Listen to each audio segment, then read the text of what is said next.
Lur, selamat datang di Ngalebu Horor.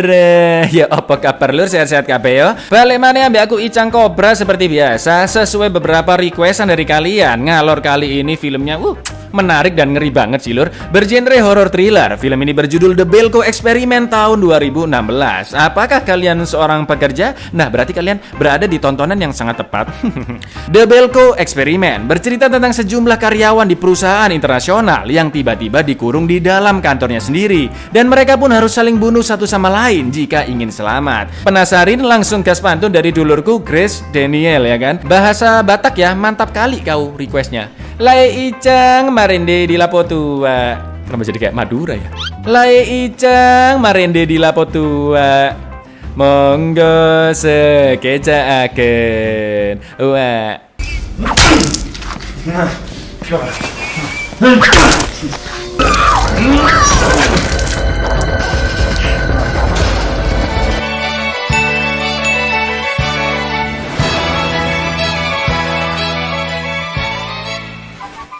Di pagi yang sibuk di Kolombia, seorang karyawan Belko Industries bernama Mike terjebak macet di jalan. Sementara itu karyawan-karyawan lain baru sampai di Belko. Salah satunya adalah Barry, seorang eksekutif senior di sana. Dia merasa ada yang janggal pagi itu karena ada pemeriksaan sangat ketat nggak kayak biasanya. Barry juga nggak mengenal penjaga-penjaga di sana yang tidak ramah, berkredibilitas tinggi dan sangat tegas. Bahkan ID Barry harus ditunjukkan terlebih dahulu agar bisa masuk. Dan terlihat juga beberapa orang yang dipulangkan paksa tanpa alasan yang jelas. Terlihat pada karyawan yang mulai masuk satu persatu, saling menyapa dan mulai bekerja. Utang, jangan lupa dibayar. Tapi di suatu tempat misterius, terlihat beberapa orang yang memperhatikan situasi di kantor Belko melalui CCTV yang sudah disebar. Dan inilah eksperimen Belko.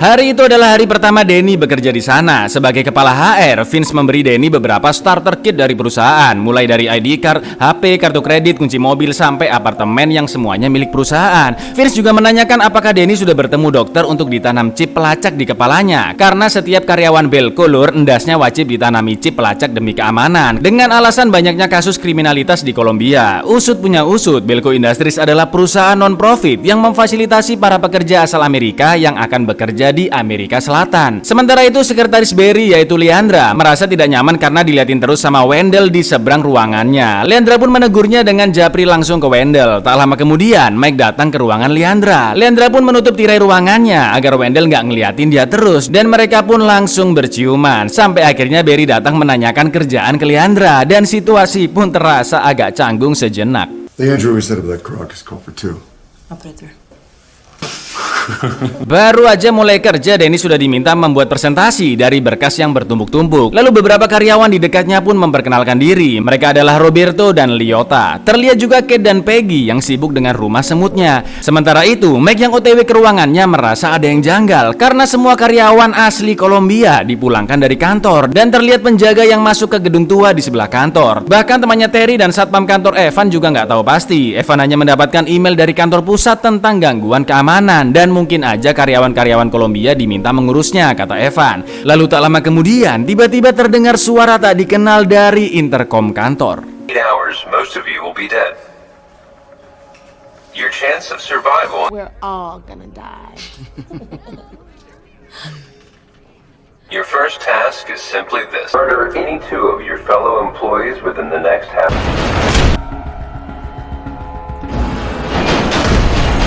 He wanted us to kill each other! Panicking is not gonna help anybody, Agnes. Calm down, it's okay.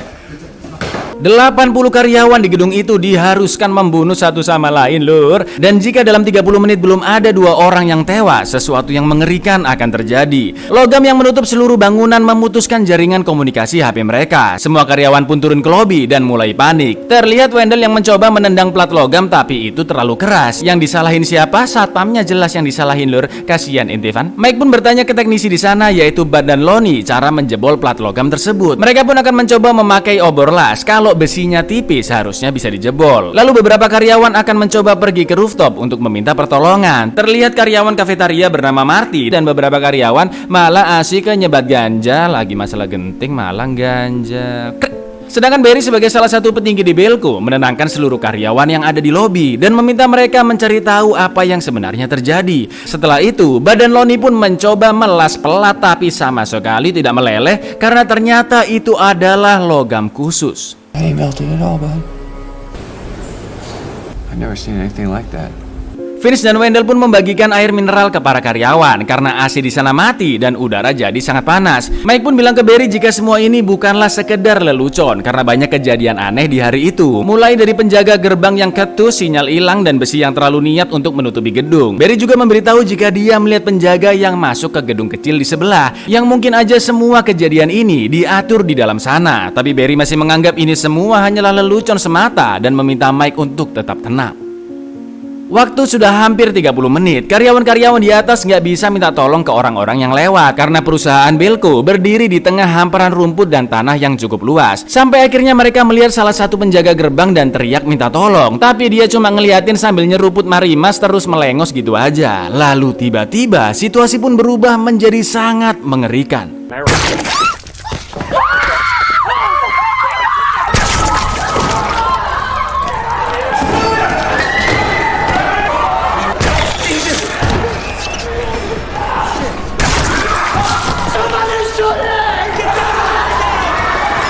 Kematian mereka bukan karena ditembak, tapi karena ledakan dari alat pelacak yang tertanam di kepala. Mike pun menyadari jika karyawan-karyawan asli Kolombia dipaksa pulang karena di kepala mereka nggak ditanam alat pelacak. Mike yang semakin panik langsung mengambil cutter dan berusaha melepas alat pelacak itu di toilet. Aduh ini ya. Namun tiba-tiba suara misterius itu kembali terdengar. Set down the knife immediately, or we will detonate the explosive. 4, 3, Peggy pun membantu Mike menjahit lukanya, sedangkan Leandra mengambil es untuk menahan sakit di lukanya Mike. Dalam keadaan kayak begitu, masih aja Wendell yang sangat freak menggoda Leandra, dan Leandra langsung memakinya. Di lain tempat, terlihat Terry dan Vince yang merusak beberapa CCTV tersembunyi di kamar mandi. Sedangkan di lobi, dengan liciknya Barry mencoba meminta kunci gudang senjata yang hanya dipegang oleh Evan dan memaksanya dengan embel-embel sebagai atasan. Tapi Evan dengan sangat tegas menolaknya dan dia keluar dari pekerjaannya agar tidak perlu menuruti perintah dari Barry. Bagus. Don't worry though, I ain't gonna give them to nobody. Alright, I think it's best I hold on to these keys until somebody lets me out of that fucking door. Sebagai anak baru, Danny yang ketakutan menyendiri di ruangan permesinan. Lalu dia melihat badan Lonnie yang akan membetulkan sistem AC. Tapi tiba-tiba suara dari intercom kembali terdengar. Biar gampang sebut saja nama dari suara tersebut adalah Cak Kopet ya lur ya. Dia menjelaskan jika ini semua adalah sebuah sosial eksperimen, bukan sekedar gertakan semata. Mereka semua dilarang merusak CCTV dan berusaha mengeluarkan chip pelacak di kepala seperti Mike atau langsung diledakin endasnya. Dalam 2 jam ke depan harus ada 30 orang yang tewas. Jika tidak, maka 60 orang akan mati mendadak secara random. 30 of you are not dead. You will end 60 of your lives. Situasi pun semakin ricuh. Beberapa orang berusaha mengambil senjata dan terjadi keributan di dapur. Beberapa lagi mencari tempat sembunyi. Sedangkan Marty menyalakan alarm kebakaran yang terhubung ke kantor pemadam, berharap mereka akan datang menolong. Padahal alarm itu nggak terhubung sama sekali. Bunyi alarm itu membuat Lonnie semakin panik dan tanpa sengaja membunuh temannya Bud. Sampai akhirnya Lonnie melihat Danny yang sembunyi di dekat sana dan akan membunuhnya. Lalu yang terjadi, Guys, come on, cut it out, please. Now come on out here and let's discuss this. Chill out, man. Hey, come here. Get back!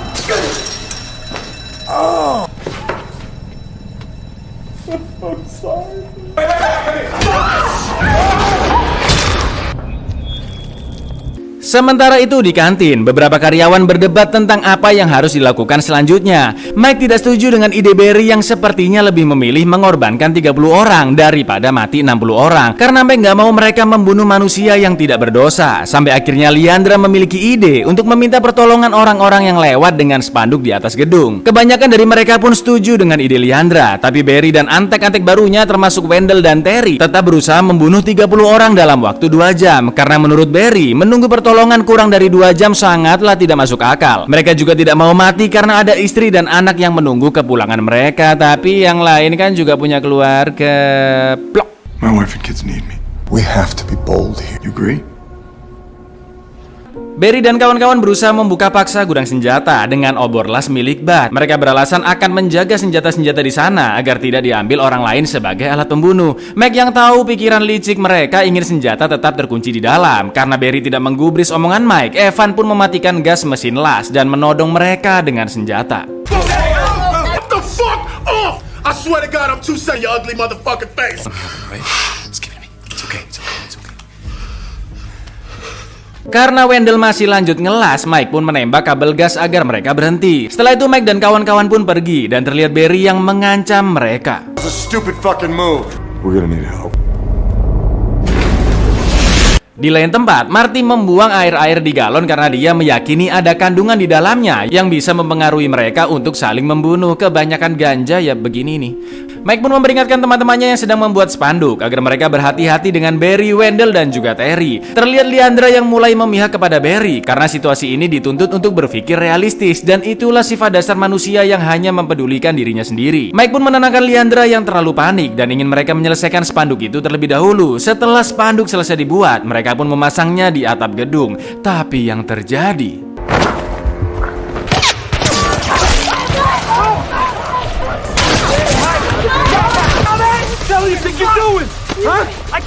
Off the side of the building.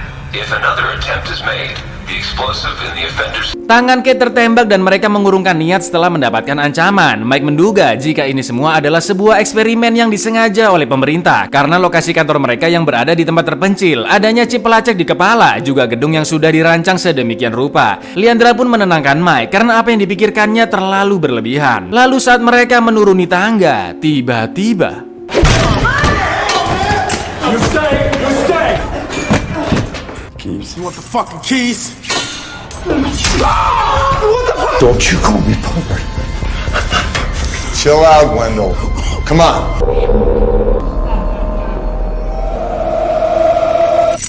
Senjata-senjata pun diambil dan Barry hanya memberi tiap orang satu pistol dengan isinya yang hanya satu peluru. Sisanya diambil sama dia semua. Lalu mereka pun mulai mengancam semua karyawan untuk segera turun ke lobi. Everybody stay where you are. Don't fucking move.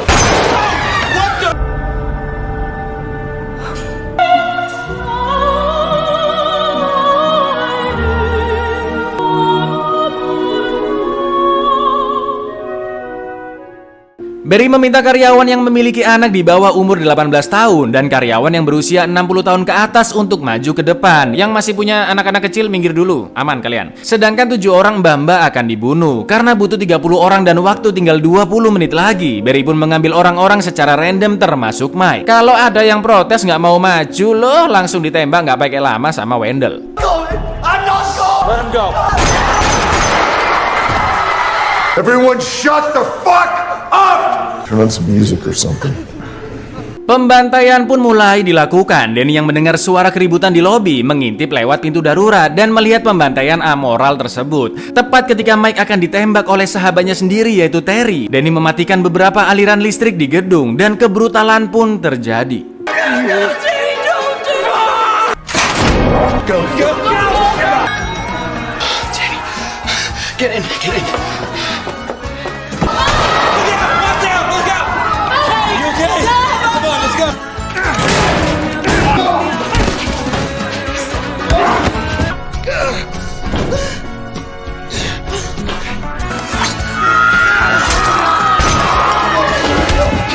Kejadian mengerikan itu menewaskan 29 orang. Cakopet mengatakan jika waktu kurang 2 menit lagi dan mereka butuh 1 mayat lagi. Jika tidak berhasil, maka 31 orang akan diledakkan endasnya secara random. Sementara itu, Leandra yang sembunyi di bawah meja kantor menaruh sepatunya di meja seberang untuk menjebak Terry yang dari tadi mengikutinya. Leandra pun langsung menyerang dan akan membunuhnya. Tapi bagaimanapun dia tidak bisa setega itu. Waktu 2 jam pun berlalu dan 31 orang akhirnya dibunuh secara random. All employees will now be eliminated.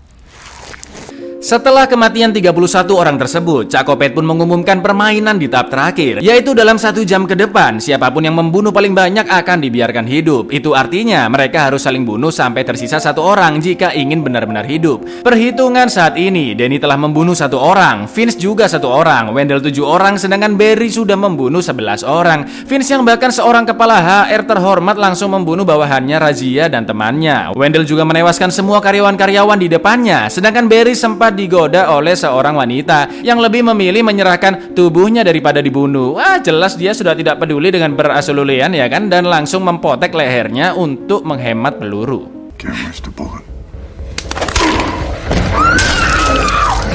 Setelah itu Barry masuk ke dalam lift di mana ada Danny dan Roberto bersembunyi di atasnya. Barry yang mendengar suara kepanikan mereka langsung menembak. Danny pun berhasil lompat ke tepian dinding lift, tapi sayangnya Roberto bernasib tragis karena dia telat melompat dan akhirnya tewas terjepit lift.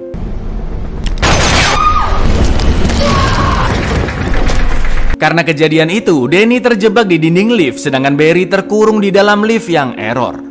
Di lain tempat, Leandra menemukan Marty dan temannya di lobi yang sedang mengambil bom pelacak di kepala beberapa mayat yang tewas karena dibunuh. Mereka berniat menggunakannya untuk meledakkan plat logam di pintu masuk dan Leandra pun setuju dengan ide cemerlang tersebut. Lalu Leandra pergi ke ruang intercom untuk memberitahu Meg jika dia ada di lantai 1 dan butuh bantuannya. Sudah jelas semua karyawan yang masih hidup juga bisa mendengar suaranya dan mengetahui di mana lokasinya. Mike, if you're still there, I'm on the first floor, okay?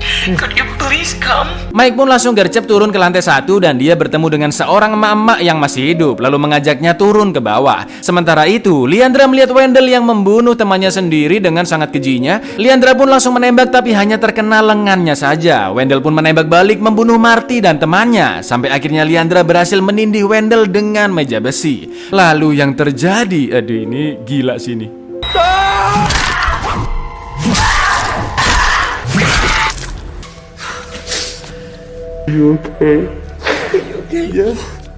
Barry akhirnya berhasil keluar dari lift dengan bantuan tongkat besi. Sedangkan Danny, dia bergelantungan layaknya ninja warrior dan berhasil melompat ke atas lift sebelah. Di lobi, setelah Meg mengambil semua bom pelacak yang telah dikeluarkan, tiba-tiba Vince datang melempar bom molotov.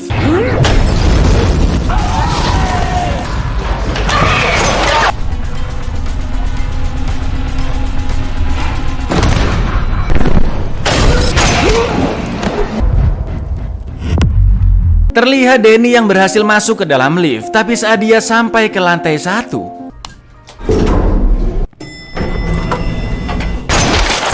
di lain tempat, ternyata Leandra terkena tembakan saat kabur di tangga tadi dan Mike pun membawanya ke dalam loker. Mike terus menguatkan Leandra, tapi karena lukanya yang sangat parah, Leandra pun akhirnya meninggal. Keep your eyes open. Hey, don't. Sekarang hanya tersisa Mike dan Barry. Mike pun cepat-cepat keluar dari loker dan berhasil menghindari tembakannya Barry. Lalu saat Barry lengah, Mike pun langsung menyergapnya. Sampai akhirnya You killed her! Poised to face all the challenges. We not only bring the world together, we reward success at any cost. And we're here to ensure.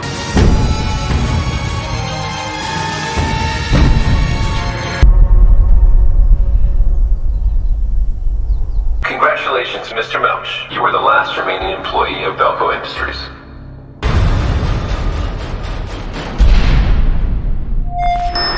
Mike menjadi karyawan terakhir yang selamat dan dia langsung dibawa penjaga ke gudang di samping kantornya. Ternyata bener dugaannya lur, di sanalah ruang kontrol berada dan ada Cak Kopet di dalamnya. Mike juga melihat ada banyak CCTV juga tombol-tombol dengan nama semua pegawai Belco. Who are you? We're part of an international organization, Mr. Melch. Science's method. We're simply gathering data. Data. What for? Well, perhaps someday the world will be better built. And believe me, we've learned an incredible amount about the human mind and behavior. Ternyata ini semua adalah penelitian tentang perilaku dan pikiran manusia. Cak Kopet dan penjaga-penjaga yang ada di sana hanyalah sebagian kecil dari organisasi internasional yang bertujuan untuk membuat dunia yang lebih baik. Dunia lebih baik, dunia lebih baik. Tak ketapel motomu.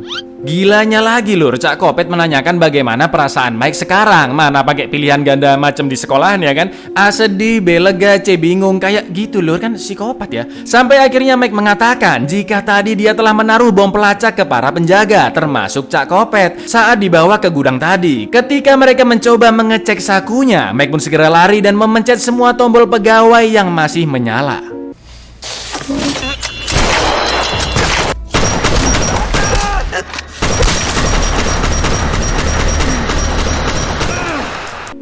Mampus kapok. Mike pun pergi keluar gudang dan mengingat semua kejadian yang terjadi. Ternyata perusahaan Belko tersebar ke lebih dari 40 negara dan semuanya melakukan eksperimen gila tersebut. Pada saat yang sama, terlihat karyawan-karyawan seperti Mike yang berhasil selamat di berbagai negara. Stage 1, commence. Stage 2. Abuyar, udahlah. Udah rebahan aja udah daripada kerja kayak begini, Lur. Sebuah premis film yang sangat menarik. Ide film ini lur ternyata didapatkan oleh Cak sutradara James Gunn dari mimpinya, di mana saat itu dia sedang berada di kantor yang tertutup plat logam dan mendengar seseorang yang menyuruh semua pegawai untuk saling membunuh. Ya gini nih, kalau sutradara kondang mimpi aja bisa dijadiin film lur. Coba kalau kita mentok-mentok juga mimpi Bandung Lautan Api, semakin tidak jelas. Ya wes gitu dulu lur, aku Icang Kopet undur diri, matur nuwun dan say no untuk bekerja di perusahaan yang tidak jelas. Baca yes untuk klik subscribe di bawah ini. Assalamualaikum lur.